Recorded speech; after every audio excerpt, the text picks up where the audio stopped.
Yun, what's up sa inyo guys, Ichiboy Mang Austin sa pagbabalik ng ating serye na Quarantine Day number 5. So, kamusta naman ang araw ninyo? Sana'y okay naman kasi ako ay okay lang din naman. Yan. Napakasarap guys ng ating pagkain buong araw. So pinilit ko talaga naman guys na mag-diet ngayong araw kasi sabi ng ating hater number 1 na si Bidik ay mukha namang hindi payat.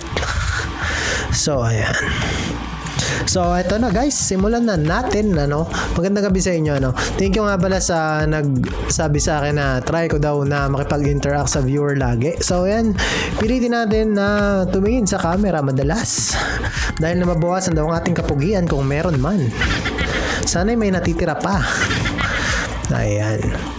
So, comment number 1 sa stash guys, sa stash ako nagtitingin, hindi ko alam kung anong effect ba nito. Sabi ni Sir Lucky Pit Villa 1, waiting pa din dun sa stream na may muka. Grabe. Hindi, sige sir, actually nakaplano na yan. Ang gagawin ko Sir Pete, ililista ko, hindi naman ililista i-voice over ko na lang, tapos yung parang clip na yung mga gamit, tapos i-voice over ko na lang, bibidyohan ko na lang, parang ganun, basta paghahandaan ko yan Sir Pete.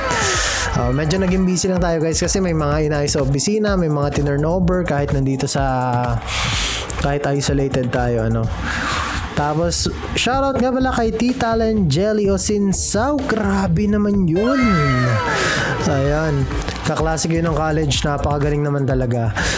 Shoutout din sa'yo, Nasty. Thank you for following. New subscriber natin. Yan, Yan na. Sabi ni Pat, awarding. Wala Grabe. Yung mga tao sa Gloom kasi guys ay medyo... alam nyo na, may mga pinagtadaanan. So, kailangan natin kailangan natin mag-step up. Shoutout nga pala sa aking team sa Gloom. Napakagagaling yung mga tao. Thank you, Ayan. Tapos, padaan sa comments, mali yung napanood ko, Patras. Ayan, sabi ni Pat. Tapos sabi ulit ni Pat kay Lucky naman, Lucky, sali ka ng logo making. Alam nyo guys, yan si Sir Lucky, kikwento ko lang sa inyo. Ang sipag niya manood ng live guys. Ang nakakatawa, 2 beses ako nagparapol. Actually 3, 2 pera.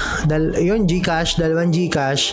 Tapos 1 pera, yung coin na 20. Siya pa rin nanalo guys. Napakalaki, kitang-kita nyo naman sa pangalan. Sabi ni Pat, outs gege. Grabe naman Pat. Tapos ito si Jaser Barakel, shoutout sa ito. Ang sabi niya ay nagulangan ng mga Kuya Jacob at Mang Austin. Guys, sila yung tinalo namin L2K twice to Vietnam Championship ng Kalapan Tournament Dota At talaga namang oh my gosh. Hindi nila kinaya ang asim natin guys. Hindi nila kinaya kung paano tayo maglaro. So, wait lang guys hanap pa tayo ng natin dito sa net. Hanap tayo ng comments. Kunin ko lang guys yung phone ko wait lang. Wait. Just dance muna habang naghahanap ng comment. Ayan, so sabi ni Pat dito, possible events ng Gloom ay ML Tournament, Cosplay Competition, tsaka Wild Rift Tournament. Napakatindi naman talaga. Tapos guys, nga pala, magkakaroon na tayo ng awarding tomorrow. So upload ko din to ngayong gabi. Tomorrow talaga siya. Tomorrow ay meron tayong awarding ng logo contest ni Gloom. At the same time guys, makikita nyo na yung logo na possible na lumabas sa ating mga merchandise, Napakatindi. Dahil hindi kaya ng shirt guys, baka na lang muna, stickers So priority natin guys ngayon is stickers. Tapos ano pa ba? Hindi ko rin alam stickers lang muna. Tsaka hand sanitizer siguro. Lalagyan ng hand sanitizer, Napakatindi. So, ayun guys. Kung gusto nyo lumaki pa yung liga natin dito sa Oriental Mindoro, ay supportahan nyo po ang Gloom. At eto ka po pala, si Mang Austin. Wala na yung kanta natin. Talaga namang napag-initan siya ni YouTube. So, hindi ko na muna ipe-play yun. Iba na lang ipe-play ko, Keep safe guys, ha. Huwag kayong uubo. Mas okay na umutot ngayon sa publiko kaysa umubo, At lagi kayo mag-iingat guys. Ito nga pala ang inyong makating lalaki, Ichiboy Mang Austin.